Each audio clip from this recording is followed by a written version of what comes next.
Balikan. Paolo Avellino, mas naging sweet kay Kim Chu of Cam. Usap-usapan ngayon sa social media kung gaano ka-sweet ni Paolo Avellino kay Kim Chu lalo na kapag walang camera. Marami ang nakapansin na hindi lang sa harap ng publiko nagiging malapit ang dalawa, kundi mas intense pa raw ang sweetness nila off-cam.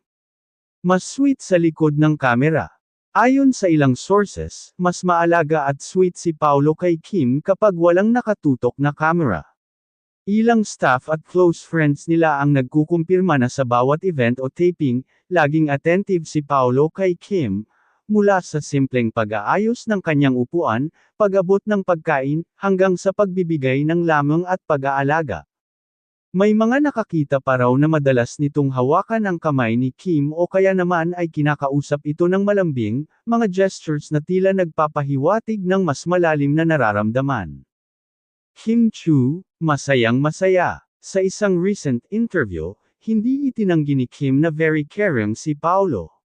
Nang tanungin kung ano ang pinakagusto niya kay Paolo, ito lang ang kanyang sagot. Masarap siyang kasama. He makes me feel safe and appreciated. Dahil dito, lalong lumakas ang hinala ng fans na hindi lang simpleng friendship ang namamagitan sa kanilang dalawa. Netizens, todo kilig. Dahil sa balitang ito, agad nag-trending ang hashtag #KimPawisReal sa social media. Maraming netizens ang hindi na mapigilan ang kilig sa kanilang dalawa. Grabe, yung sweet of Cam, yun yung totoong love. Paolo, umamin ka na. Kim, kita namin na ang saya mo. Kim deserves a man like Paolo. Sana sila na talaga. Ano sa tingin mo? Mas may pag-asa na nga ba ang hashtag #KimPaw? Abangan natin ang susunod na kabanata.